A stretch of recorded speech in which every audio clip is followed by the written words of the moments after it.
a high response to an event center themed survey.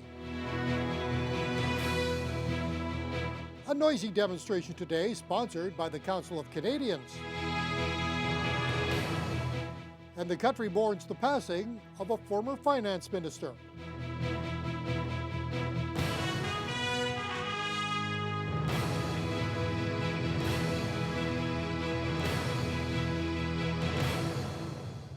Good evening and thanks for joining us. Former Finance Minister Jim Flaherty has died suddenly at age 64. The House of Commons abruptly suspended its sitting this afternoon before question period began. Earlier in the day, emergency vehicles were seen parked in front of Flaherty's downtown Ottawa condo building. Julie Van Dusen has more. Paramedics were outside Jim Flaherty's condo this afternoon in downtown Ottawa. Soon, stunning news. Flaherty had died. I can confirm that the deceased is Mr. Jim Flaherty, former Minister of Finance for the Government of Canada. The family is asking for privacy at this difficult time. Flaherty was the only finance minister to serve the Harper government until last month when he stepped down. At the time, he said it wasn't for health reasons. But Flaherty was suffering from a rare and painful skin condition.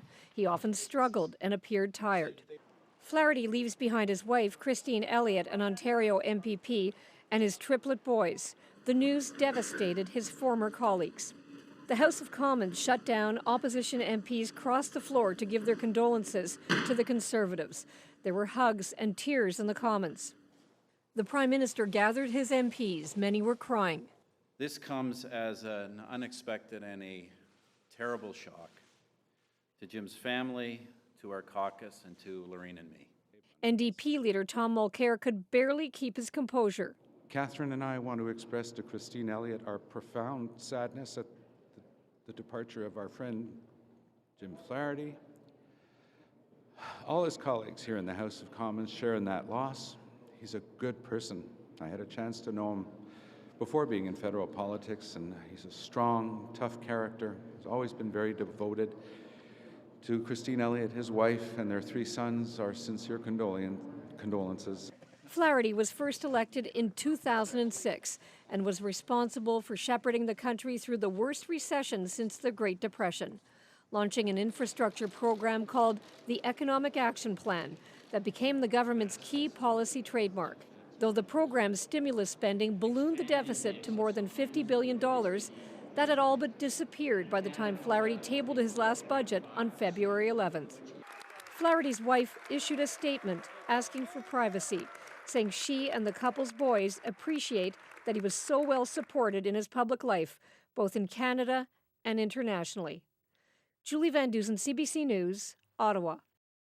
Locally, the event center continues to be a hot topic around Thunder Bay, and as a result, a professor and his class at Lakehead University have gotten a huge response to their online survey on the subject. The goal was to find out the real public consensus on the build, but things may have got a little out of hand. Jonathan Wilson has more. The 7 students in Mike Yuan's 4th-year tourism economics class are trying to evaluate who is for and against building the proposed event center. The survey results are still coming in. But looking at the trends so far, it seems the support is out there for the project. The initial observations that we found is approximately 79% of our respondents are in favor of building the multiplex. And that seemed to be quite high when we first started out. And then subsequently, about 72% thought that it would be a very positive aspect for tourism, meaning that it was going to bring in economic impact to the city. When asked how much of their taxes residents would prioritize towards the event center, Yuan says the average reply was 6%. But this is coming from a survey that is currently open to more people than anticipated. The original structure of the survey was as scientific and non-biased as they could make it. But the survey caught fire online and will now end up with around 2,000 responses by the end of it. Yuan says this has undoubtedly made the survey more biased than they would like, but they have ways to fix that. There's no doubt that the numbers that we have are skewed. To what degree, we won't know until the very end, until we start weighting the data. And this is the problem that any type of survey like this will have, including telephone surveys and in-person interviews and things of that nature. It's almost impossible to get a population that is totally unbiased. Yuan says the greater the sample size, the smaller the margin of error is. They plan on using statistical weighting to balance out the survey and give the public a more unbiased result. UN says the students do wish to release their findings to the public. They just need to find the right medium to do so. Jonathan Wilson, TBT News. 2 weeks after the first local meetings over the proposed Energy East pipeline, the Council of Canadians is mobilizing its supporters to stir up resistance to the project. About 24 members of the group staged a protest on the Brown Street pedestrian overpass this morning. The rally was led by Council of Canadians Chair Maud Barlow, who was in Thunder Bay for several events surrounding the Energy East proposal. Last night, about 300 people attended a panel lecture at the Lakehead Labour Centre. The council is critical of the plan that would convert a natural gas line to carry crude oil from the oil sands to refineries in the East Coast for export. Barlow says Energy East is the fossil fuel industry's desperate ploy to export as much oil from Alberta as possible before the world turns to alternative energy generation. It's not for Canadian jobs, it's not for Canadian energy, it's not so that we can have a Canadian energy strategy. It is only so the big oil companies, many of them foreign-owned, in the tar sands can ship their oil overseas and get world price. All the risk is to the Canadians along the route and the watersheds along the route. All of the reward is to the big oil companies. Barlow sees potential for Northern Ontario to replicate the popular resistance that's held up the Keystone XL pipeline and stood in the way of the Northern Gateway pipeline. The MPP for Kenora Rainy River says something needs to be done about the condition of Northern Ontario's highways this past winter. Sarah Campbell is attempting to create a select committee to review the province's winter road maintenance contracts. Campbell introduced her motion at Queen's Park this afternoon. She says there's been a loud public outcry from many residents that Ontario highways are not being plowed and sanded fast enough or frequently enough. The Progressive Conservatives are supporting Campbell's motion. MPPs from both parties use the word deplorable to describe the state of the highways and the numerous major accidents this winter. But one issue the two opposition parties disagree on is whether this committee should look into whether the privatization of highway maintenance back in 1999 is to blame for the poor conditions. And we're seeing this case in Ontario where experts working for some of the large contractors in northwestern Ontario have suggested that the decision of contractors to not adequately maintain roads is intentional and that it is a means that they are using to leverage more money out of the provincial government. Contrary to what the member from Kenora Rainy River said, the current condition of the roads has absolutely nothing to do with privatization. They're going to study two things, the contract standards and the service levels. Those are the areas, Speaker, that need to be addressed. Fidelli adds that the PCs have already gotten a motion passed to have the Auditor General look into the problems with winter highway maintenance. The governing Liberals did not get a chance to weigh in on Campbell's motion as Queen's Park was halted due to the news about Jim Flaherty's death. The motion will now be debated and voted on next week.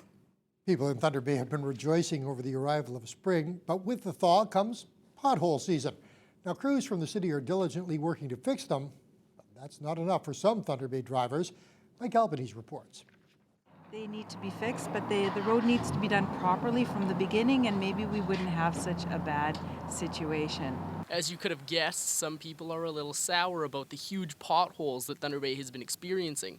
Some even went as far as to say this has been the worst year for potholes on some roads.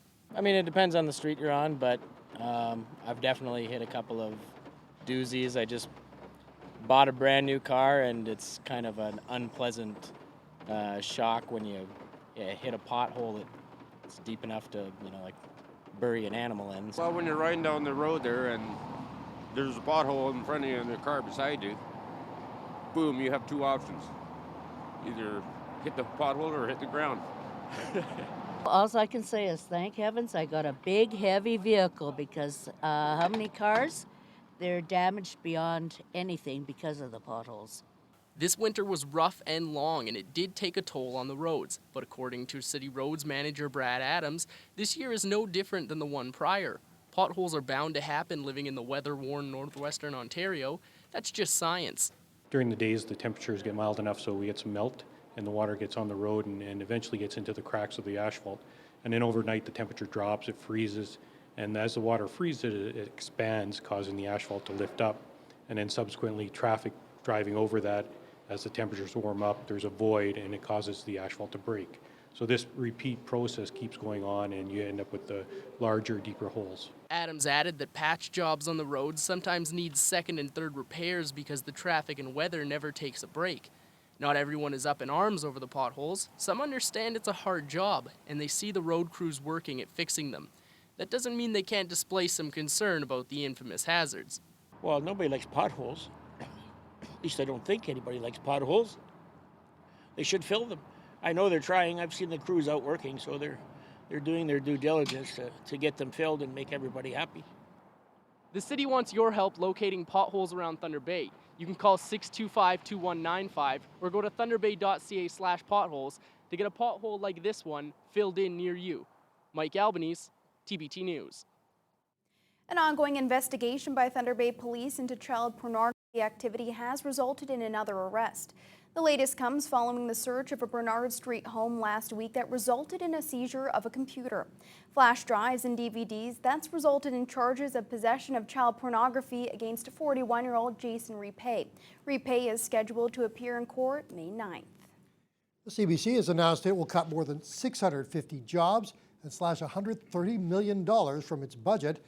The Thunder Bay CBC radio station wasn't spared in today's announcement. It will also see some losses. Canadian Media Guild local president Jolene Banning says it has been a lousy day for the staff at the local operation. The 2-hour afternoon program Voyage North will soon go off the air as part of the cuts announced. It'll be replaced by an afternoon program from Sudbury. 2 full-time jobs are also being lost.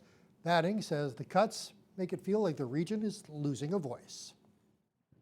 It's going to be hard to reflect the region from Sudbury because Northwestern Ontario and Sudbury, we are 2 different locations. We do not have the same issues. We do not have the same people. It's going to be hard to have us reflected from Sudbury, and it just shows what a financial crisis the CBC is in. Banning says the news doesn't come as a complete shock given budget cutbacks by the federal government and the loss of Hockey Night in Canada.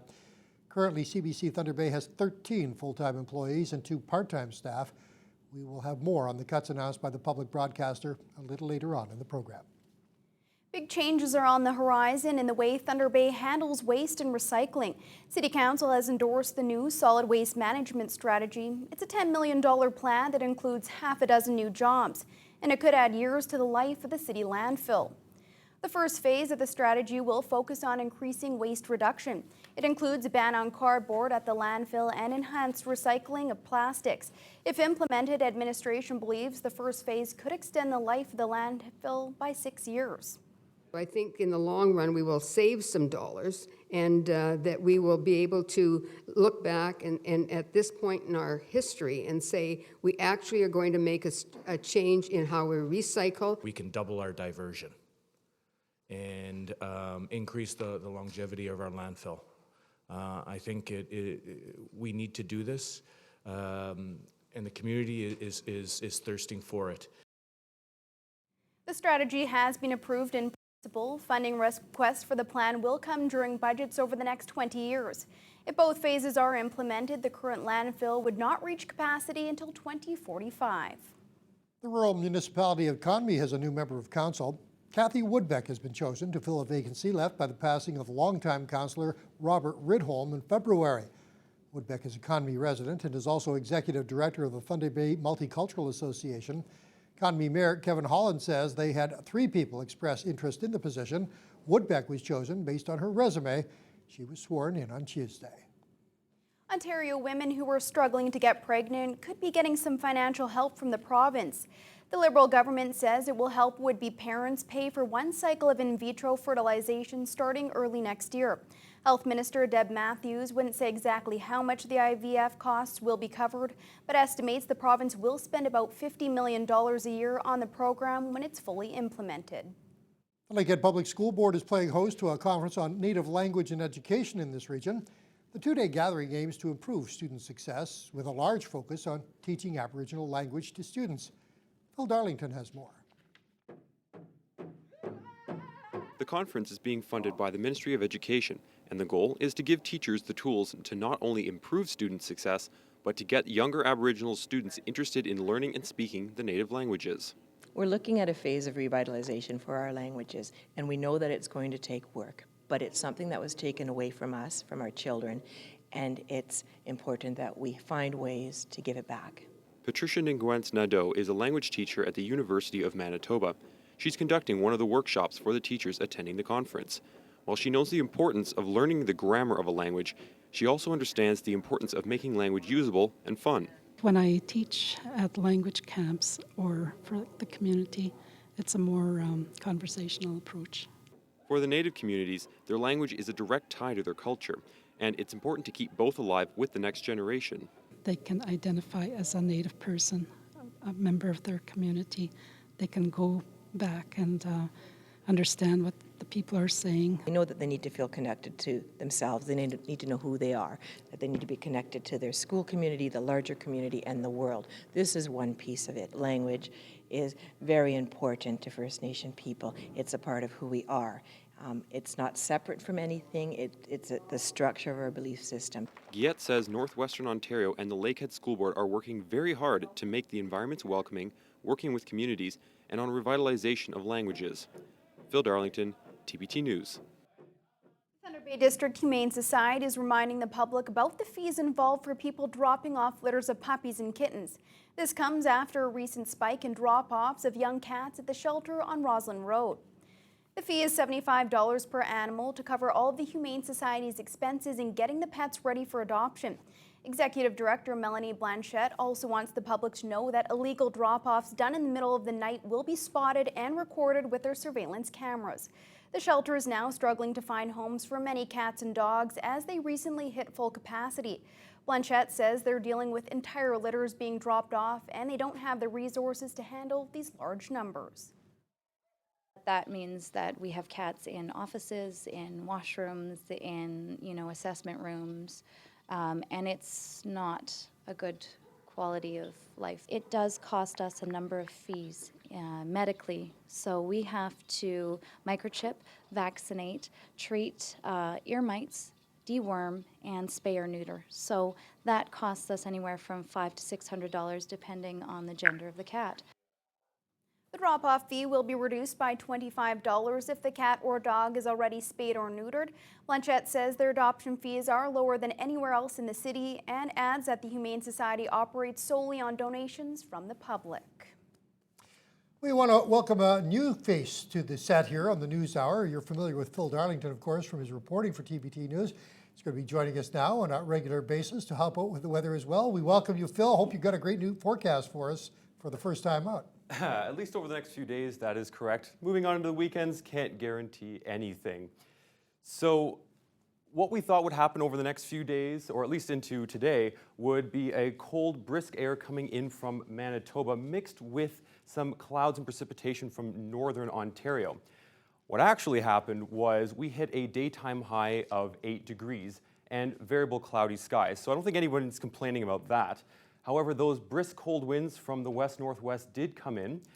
Most of the day it was around 27 kilometers an hour, but we did hit gusts of up to 78 kilometers an hour, so quite strong winds. Currently across the region, temperatures are staying in the plus degrees. There's a cloud band that travels from Red Lake all the way over to Greenstone, and there was more cloud cover over Sault Ste. Marie earlier this afternoon, but it's tapered off into a sun-cloud mix, which is what Fort Frances, Atikokan, and Thunder Bay have been seeing all day. Overnight tonight, Thunder Bay will see the temperatures drop down to a chilly -6, but that patchy cloud cover will stay with us all night. And the winds will also die down from the west to 14 kilometers an hour. However, we could see at times gusts going up to 48 kilometers an hour. That temperature and that type of wind will stick with us overnight into Friday, when we will see warm air coming up from the central United States, and that will combine with cooler air and some clouds from northern Ontario. That might bring some precipitation later on in the afternoon in Friday for Thunder Bay. It definitely will bring precipitation over the weekend, and I'll have more on that later on in the News Hour. All right, thanks very much, Phil. Well, as mentioned earlier in the newscast, some major cuts announced today at the CBC, cuts that could change the entire operation at the public broadcaster. We'll have more details on that for you and more stories as well right after these words. So it means recentering our sports department. It also means fewer events being covered and fewer sports being covered, and that includes amateur sports.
As mentioned earlier, the CBC today announced 657 job cuts across both its English and French services, all due to a budget shortfall of $130 million. CBC President Hubert Lacroix said the loss of NHL is in part responsible for the cuts. He announced the CBC will slow down its ambitious expansion of local programming and change its Sports the Network broadcasts. Ron Charles reports. The CBC Sports Department was hardest hit by today's announcement, delivered in an internally televised town hall by CBC President Hubert Lacroix. Last year, the NHL signed a multi-billion-dollar broadcast rights deal with Rogers, all but freezing the CBC out of one of its last professional sports. Baseball and football went long ago. This year's FIFA World Cup will be CBC's last. Today, Lacroix announced the CBC will not be bidding on any more pro sports rights. So it means recentering our sports department. It also means fewer events being covered and fewer sports being covered, and that includes amateur sports. Now, around sports, we will only broadcast an event if we see that our costs are covered, so that's going to be a very important switch. The loss of NHL hockey, poor advertising sales, and federal budget cuts combined to leave the CBC with a $130 million shortfall. Lacroix said that will result in 657 job losses, just under 10% of the CBC's permanent workforce. Lacroix says viewers will notice other changes on CBC TV. You'll see one less drama in primetime. You'll see one less comedy. Some of these things will be replaced by best of the world programming. Sort of a lower cost acquisition, a lower cost strategy for certain pieces of our television schedule. Lacroix also announced that the CBC will have to cancel plans to expand further into local markets, including the already announced station in London, Ontario. Ron Charles, CBC News, Toronto. Suspended Senator Patrick Brazeau is facing 5 new charges. Brazeau was arrested in Gatineau, Quebec early this morning. The charges include uttering threats and assault. Police say Brazeau was arrested at a private residence by officers who were called to the home. He was also charged with assault and sexual assault after being arrested back in February of 2013. He's pleaded not guilty to those charges. A Toronto man accused of killing a Hamilton father who disappeared last year has now been charged in 2 more deaths. Dylan Millard has now been formally charged with first-degree murder in relation to the deaths of Wayne Millard and Laura Babcock. Wayne Millard was Dylan's father, and he was romantically linked to Laura Babcock, who disappeared in 2012. Millard is also charged with first-degree murder in the death of Tim Bosma. He vanished in May of last year after leaving home in his pickup with 2 men after posting the truck for sale online. A newly tabled bill aims to give First Nations more control over education on reserves. The long-awaited announcement came this morning in Parliament by the Minister of Aboriginal Affairs, Bernard Valcourt. First Nations are best placed to know what their youth needs to succeed. The legislation proposes to give First Nation members, elders and parents control of their education. The bill comes with $1.25 billion in funding. A draft of the legislation was initially unveiled back in October. However, it was rejected for failing to meet conditions laid out by the Assembly of First Nations. A new report says the federal government has underestimated the cost of cleaning up its contaminated sites by at least $2 billion. Parliament's financial watchdog studied the future cost of tens of thousands of sites across the country. It says taxpayers could be on the hook for a lot more than the government is saying. Margot McDermott reports. They're in every corner of the country, from military sites to mines, even old prisons. Contaminated sites all leaking toxic material. Now, Parliament's financial watchdog says the government has underestimated the cost of cleaning them up. We should expect other costs to come in the future. Frechette and his team looked at a federal inventory of 25,000 contaminated sites. They found the government still hasn't assessed the condition of about half of them, so it didn't include the cleanup cost on the books. The report crunched the numbers and found the bill could be $2 billion higher than expected. If the federal government is going forward and they want to have it continue the action plan and actually get all the sites, they need to allocate more money to it. Contaminated sites are everywhere, even Ottawa's conference centre, the site of many historic political meetings. It used to be an old train station, and now it's leaking petroleum and heavy metals into the ground. It's a familiar story to the former federal environment commissioner who warned 2 years ago the government was downplaying the cleanup cost. We know now that the longer these are left unattended, the economic costs are increases, but also the environmental risk increase as well. John McCallum is the MP who asked the parliamentary budget officer to take a closer look. It's $2.1 billion, and they're in the realm of significant tax cuts for Canadians, so they have an interest in not adding this amount to their deficit. The federal minister responsible has not yet responded to this report, and meanwhile, there are indications costs are still rising. A new contaminant from fire-retardant foam has been found in the groundwater at some airports, and the government is still figuring out how to clean it up. Margot McDermott, CBC News, Ottawa. Well, a rather scary moment to show you now for a driver in Texas, and it was all caught on a dash cam.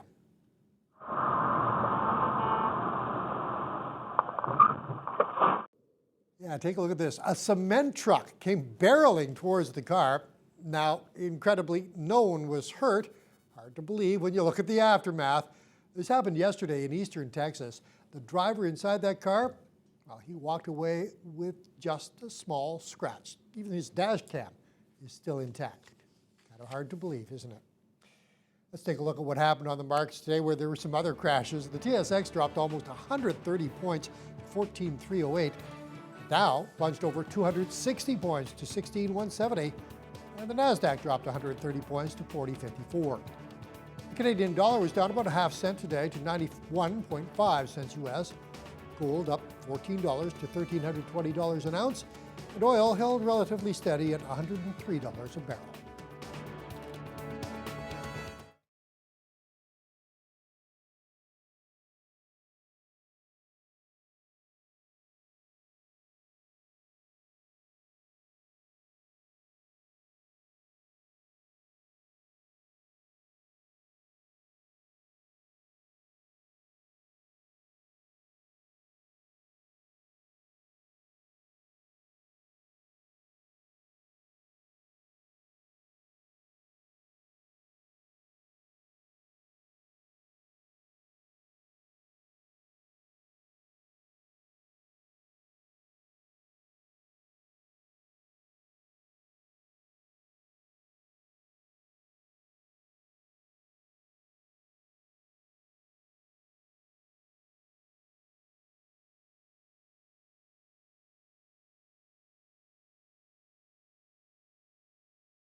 As we enter into the dying days of the NHL's regular season, pretty humdrum time of year. Most of the drama is gone.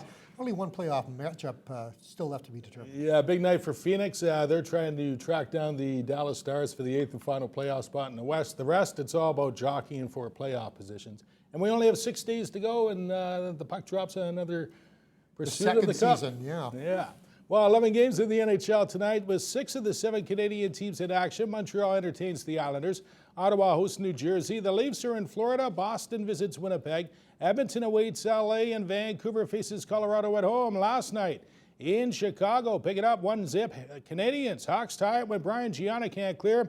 And the Hawks capitalize. Jeremy Morin rips his 4th low blocker side on Peter Budaj to tie it at 1. 22 seconds after that, Max Pacioretty provides the screen. Francis Bouillon gets all of it, puts it through a crowd for his second. 2-1 Montreal, but with 47 seconds left in regulation. Thunder Bay's Patrick Sharp, the bullet pass to Marian Hossa in the blue ice. He'll tap in his 29th. Early in overtime, Sharp will direct it at the net from the high slot, and Budaj Probably had nightmares over that. Should have had it. Sharps 33rd. Chicago wins its fourth in a row, 3-2. In Calgary, the Flames pull off the upset of the night, crowning the Kings 4-3. Columbus clinches a playoff spot for the second time in franchise history, beating Dallas 3-1. And Chris Letang returned to the Penguins lineup for the first time since suffering a stroke in January. His team wins it in a shootout, but Detroit does get the points, so they grab the 8th and final playoff spot in the East. Leafs president Tim Leiweke has offered former NHLer Brendan Shanahan a front office job. In Vancouver, the big question now is what new president Trevor Linden will do with head coach John Tortorella, who made it known that he feels sorry for GM Mike Gillis, who was fired on Tuesday. No, I feel responsible for Mike. Mike's a friend of mine. I worry about him, and I worry about his family. A lot of people don't understand when these things happen. There are kids, there's a wife, there's family involved. So outside the game, he's a friend of mine. I care about him. And sure, that's a little bit different. Someone was let go. Someone was told he can't do something he loves. So yeah, I do have some feelings towards that. But as far as the business part of it, as far as speculation and all that, no, Ben, I can't. I don't. I never have. I'm not going to. John, there is a school of thought that when a new president or a new GM comes in, that they bring in their own coach. Does that concern you? No, I don't control that. I'm going to coach the team until Sunday.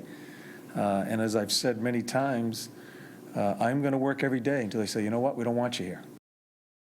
Pee Wee Kings are headed home, managing one tie in 6 games. They finished the provincials in Ottawa this afternoon with a 6-0 loss to Markham.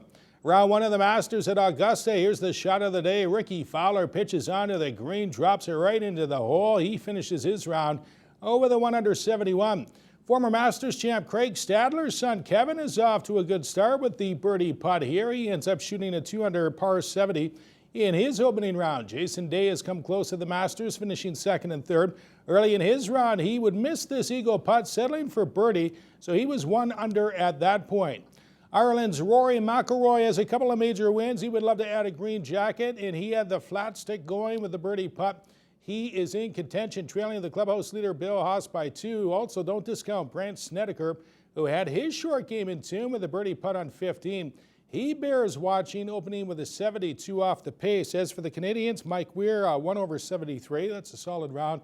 But Saskatchewan's Graham Dillette likely won't make the cut. And the reason for that, he shot an 8 over 80.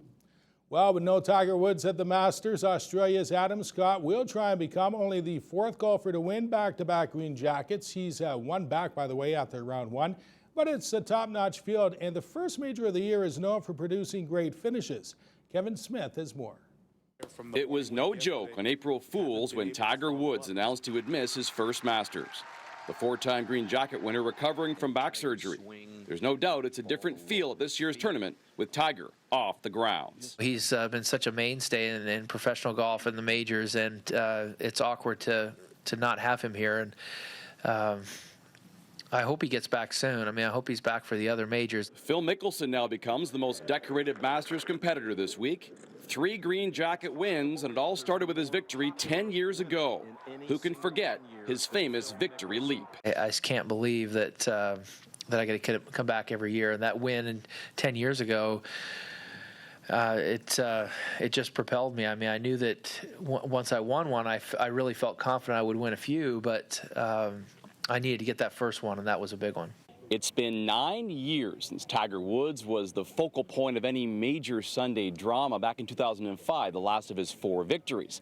The last 2 years, incredible finishes, and they have culminated right here on the 10th green in playoffs. Of course, in 2012, it was Bubba Watson battling Louis Oosthuizen in a playoff, and Bubba hitting this insane hook shot out of the trees that led to his emotional green jacket victory. And of course, last year, Adam Scott in a playoff with Angel Cabrera. And again, right here on 10, Adam Scott draining the putt that delivers Australia its first ever green jacket victory. Last 2 years, incredible drama, and Tiger Woods has not been in contention. I think we're used to seeing a dominant player in golf, and maybe so. I think most sports like seeing dominance, the extraordinary or exceptional. 7 different winners in the last 7 years here at Augusta National. Certainly there has been no dominance, but plenty of drama. Jays are hoping R.A. Dickey will give them their first series sweep of the season tonight at the Rogers Center against Houston. The knuckleballer is 1-1 this year. Last night in their first at-bat, Toronto gets the Houston starter Lucas Harrell. Jose Bautista lines a double down the right field line. That'll plate Myceris Turris. That's RBI number 6 already for Jose. Later in the inning, Adam Lind goes up the gut for an RBI single. Bautista will make it in safely, and it was 2-0. 2 on for the Stros in the fourth. Brandon Morrow bears down, rings up Chris Carter with a nice slider out of the zone. He ended up with 9 strikeouts. To the fifth, the Jays tack on another as his Turris drives in his first run of the year with a base knock to center. Melky Cabrera lumbers in to make it 3-zip. And then Matt Dominguez, watch him airmail what should have been your typical double play ball from Dio Navarro. The error allowed 2 Jays to score. 5-0 at that point. Toronto goes on to win it 7-3. Their record is now 5-4. And you would think American skier Lindsey Vonn would be noticed wherever she goes. But watch what happens when the former Olympic gold medalist posed as a ticket agent at a ski resort in Vail, Colorado. What's your name? I'm Lindsay. Yeah. Nice to meet you. You're too. the other Lindsay, right? I'm the other Lindsay. Well, I heard Lindsey Vonn might be on the mountain, so you should keep your eye out. You know, maybe one day you'll run into Lindsey Vonn. Did you see Lindsey Vonn out there? I heard she's been around town. That's what I heard. Well, you know, the Lindsey Vonn actually has a Ski Girls Rock program. We're at the Ritz-Carlton. Yeah, nice. That's where she's at too. Yeah. Yeah, I heard she lives there. You actually look a little bit like her. Thanks. Von woher kommen Sie? Aus Deutschland, aus Heidelberg. Ah, super. Und woher kennen Sie Deutsch? Ich habe das in Deutsch in der Schule gelernt. Ja. Aber war nicht in Deutschland kennengelernt? Ja, ich war schon in Deutschland, aber mehr in Österreich. Aber ich liebe Wähler meistens. I tore my ACL 3 days ago. So Oh, that's not good. I did that too. That's not good. I've never seen you this close, but yeah, it's you're in disguise. I'm in disguise. Yeah.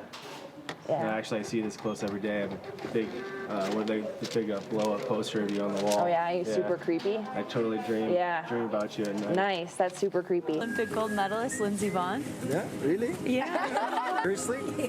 That was Lindsey Vonn? I told her you look just like her. How funny.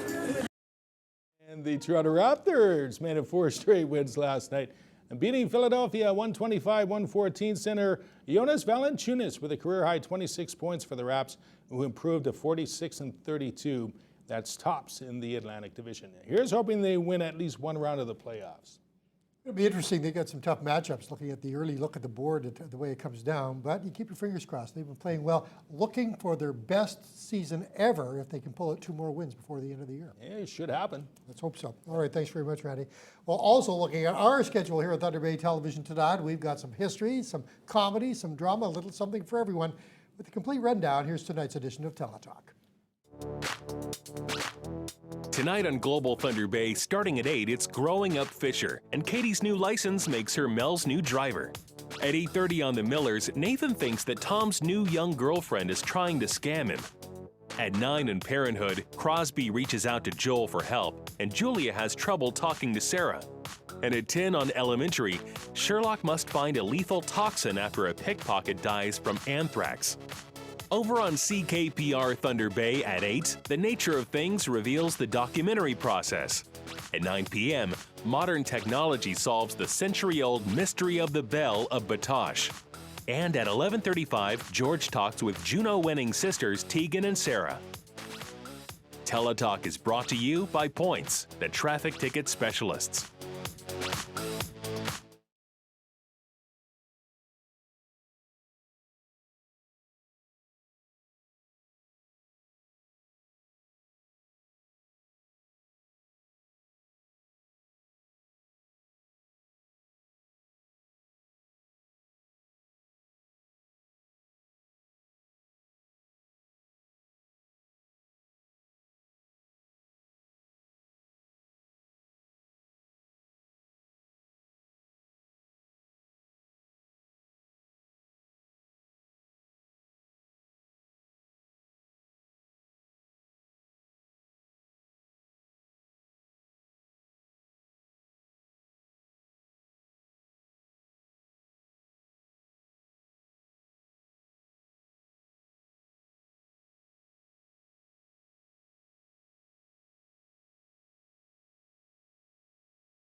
I gotta be honest, Phil, I chose this shirt in hopes that the spring weather will continue over the next few days, hoping you can tell us some good news. Well, over the next couple days, definitely for this evening and for most of tomorrow, you should be safe. But on into the weekend, you may want to change your attire. Today would have been perfect for that shirt, so no worries there. We had a daytime high of 8 degrees in Thunder Bay under a variable cloudy skies. Winds were coming out of the west-northwest at 27 kilometers an hour, but at times we saw gusts up to 78 kilometers an hour, so quite strong. Those double digits that much of the country was seeing yesterday held true, especially for Vancouver. Now, earlier in the day, they were a little bit cooler, around 7 degrees and cloud cover, but that warmed up as they moved later on into the afternoon, so they're in very nice conditions at this hour. On the other side of the Rockies, Edmonton is also sitting at 10 degrees, so still in that double digits, but clouds have rolled in. They too were a bit cooler earlier today. And Calgary is sitting at 12 degrees. Now they can expect a good chance of showers early tomorrow morning, so something to watch out for, especially if you're traveling out there. Over in Saskatoon, they've dropped down below the double digits. At this hour, they're at 8 degrees and cloudy, and they're seeing an even greater chance of showers and maybe even thunderstorms moving into tomorrow, especially around the noon hour. Unfortunately for our friends up in Churchill, they were seeing snow for much of the morning, and temperatures continue to drop to -18. However, that has cleared out now, and while it's still quite cold, they're at least getting some sun poking through. Toronto definitely had the best weather out of the entire country today. Right now, they're sitting at 17 degrees, but some evening showers have rolled in. They were sitting at sun and cloud all day, but those showers that have come in are also extending their way up into the Ottawa and Montreal area, and those will continue on through the evening, sort of ending overnight. Quebec City is currently at 10 degrees and sun and cloud. They too will see some showers later this evening. And Fredericton will also see showers coming in overnight, and they should be ending sometime in mid-morning. Over on the east coast, Charlottetown is sitting at 2 degrees under variable cloudy skies. Halifax a little bit warmer, similar sky conditions. And St. John's has dropped down considerably from their daily high, but they're sitting under clear skies right now. Those conditions will stay the same for much of tomorrow, but St. John's can expect wind gusts tomorrow of up to 70 kilometers an hour, so also quite strong out on the east coast. Today we saw a sun-cloud mix on and off throughout the day, and much of the same conditions will continue throughout tomorrow. However, in the overnight period between tomorrow night and Saturday, the clouds will definitely get a lot heavier and a higher risk of precipitation over the weekend. Overnight tonight, temperatures will drop down right across northwestern Ontario. However, the patchy clouds that we've been seeing all day will maintain for the region right across the board. That won't stay the same, and overnight, some precipitation will roll in. Fort Frances, Atikokan will see some showers and even a risk of thunderstorms around midday.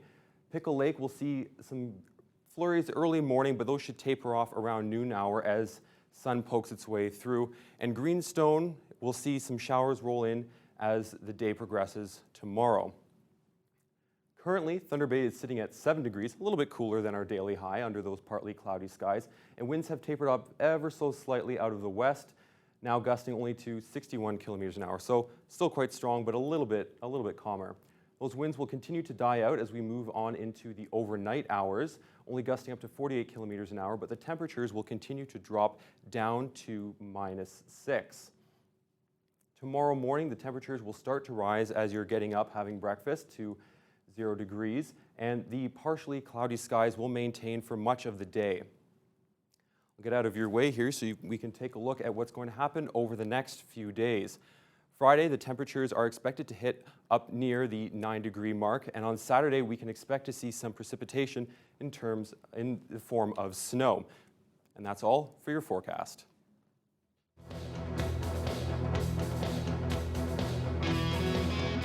Well, it's time now to visit the Thunder Bay and District Humane Society shelter. This week, Fiona Gardner introduces us to a cat named Bowser.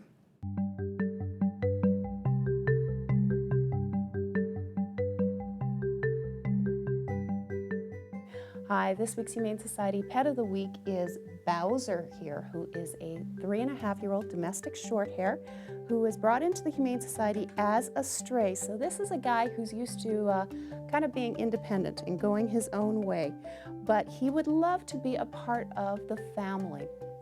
However, as far as kids are concerned, he'd probably do better in a home with older kids, not the little ones.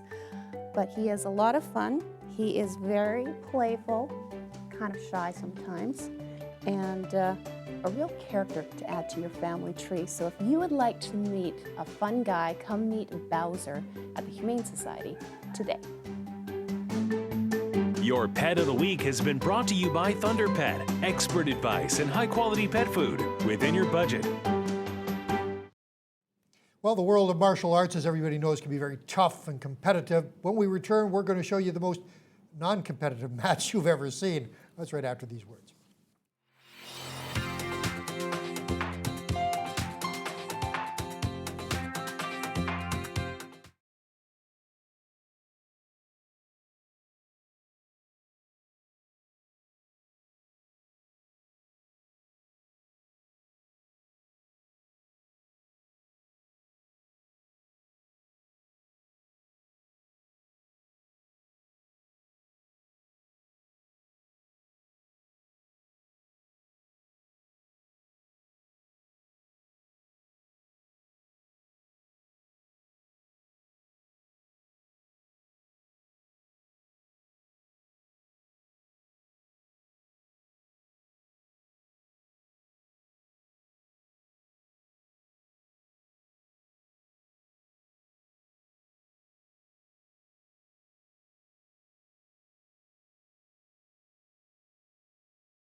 Okay, to the dog-eat-dog world of competitive judo now for what might be the most adorable matchup you'll ever see. Take a look at this. Two little girls, about 3 years old, were captured in their very first judo fight. Sure, they haven't mastered the moves quite yet, and it's not clear who the winner is, although the taller one seems to be falling down on top of the little one more often. But they're both winning hearts online today. This video of this mini matchup has racked up almost 50,000 views, and it's very first day online. You know what? No matter how you cut it, they both won. They did. And the Event Center continues to be a hot topic across the city, and a class at Lakehead University is having a huge response from their survey on the topic. And the first golf major of the year is underway. We'll have a complete recap of the Masters, plus 11 NHL games. We'll take you around the rinks. It'll be -6 overnight, but it'll warm up tomorrow to a beautiful +9. Just watch out for some showers in the afternoon. All right, and that'll do it for tonight's look at news, weather, and sports. For all your news online, log on to tvnewswatch.com. Thank you for being with us, and have a good evening.